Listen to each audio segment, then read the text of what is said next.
Hi YouTube friends! I want to offer you some explanations. Number 1, where have you been?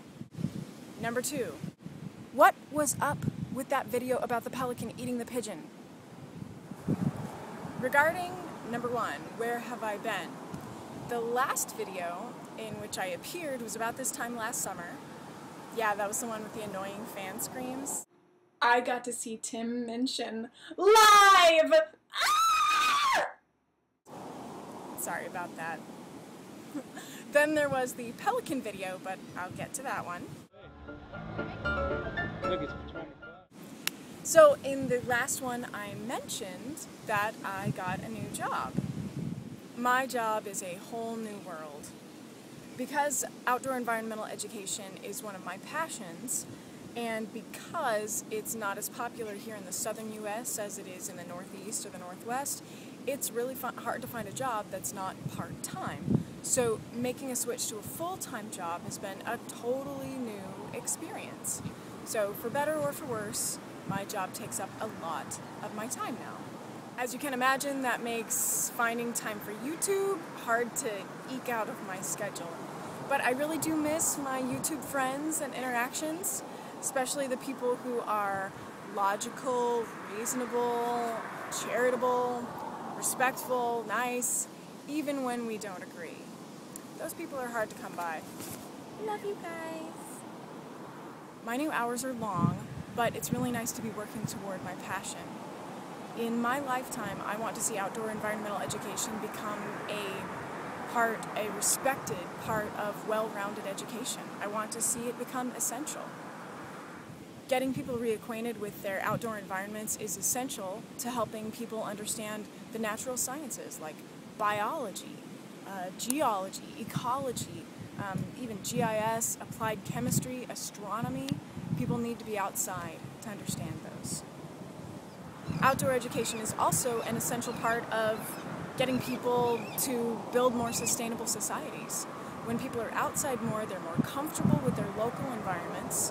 And, as an example, we won't be trying to cool Texas to Alaskan temperatures or be trying to water Las Vegas until it looks like Seattle.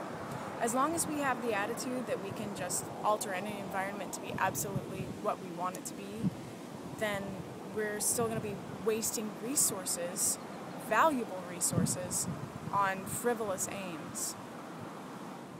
We need to embrace our local ecosystems, and outdoor environmental education will help us do that. Regarding the next question, what was up with that video about the pelican? Why would you even post that?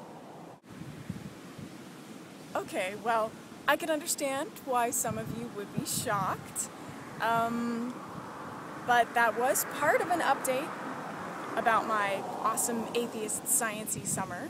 And part of my awesome atheist science-y summer was getting to spend a lovely time with theremin trees, and that was just one of the things that we saw. He was with me, and he was just as shocked as I was to see a pelican eating a pigeon in the middle of London. Wow. But deeper than this just being something that I happened to see with a fellow YouTube atheist, this is something that really happened, that I witnessed, that shocked me. It was natural, it was amazing, and I wanted to share it. I didn't want to shy away from it, and I wanted to give other people the chance to see it as well. I wouldn't force someone to watch that video, just like I wouldn't march into dying people's hospital rooms and try to convince them that their religion is a fraud and they're not actually going to survive their own deaths. I wouldn't do that.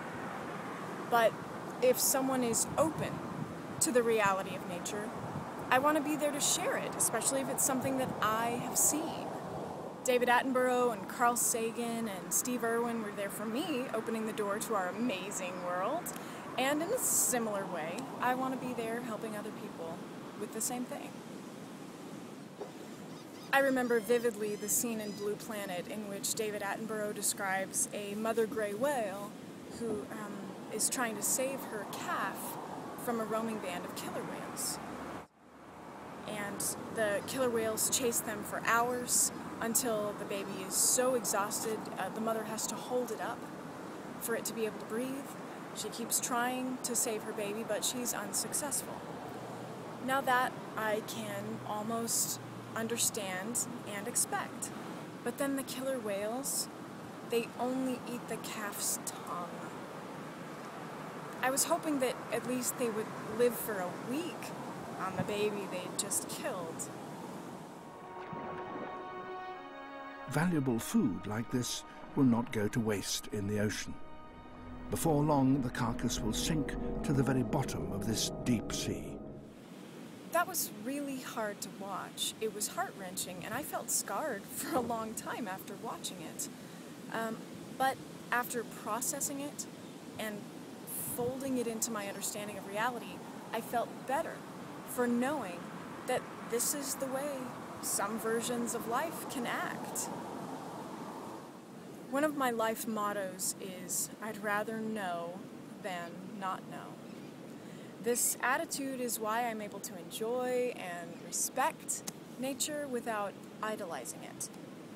It's why I'm able to include some people in my circle of close trust and keep others at a safe distance based on evidence. It is also why I am an atheist. I took a bold look, even though I was scared, I took a look at the knowledge my religion claimed to offer. And I discovered that it was not knowledge at all. It was speculation and hopes and dreams. Although those years of taking a hard look at my religion dealt a fatal blow to my faith, I would rather know than not know. I want to live under as few delusions as possible. And I'm more joyful because of it. I am more confidently joyful that I am facing life, the reality of it, as best I can. Nature is scary, and it is beautiful, and it is us. I shy away from using the word nature as if it's separate from humans. We are natural. It can even be argued that the things that we create are just as natural as a bird building a nest or a chimp using a tool. We can learn a lot about ourselves by looking at the world that created us. We can learn about our evolutionary heritage and baggage, and with our brains, we can rise above it. So, that's why I posted the video about the pelican eating the pigeon. And just a heads up, I have footage of a dragonfly cannibalizing another dragonfly, and I will eventually post that. No guarantee about when. So, if you think of dragonflies as magical, bejeweled fairies of the glens and forest, and you don't want to know about what they actually do to each other, don't watch it. But if you are interested in the reality of nature, of our amazing world, and you want to fold one more tiny piece of reality into your view of reality, check it out.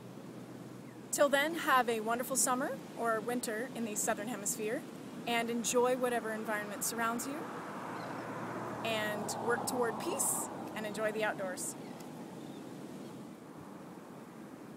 I don't actually know what a glen is.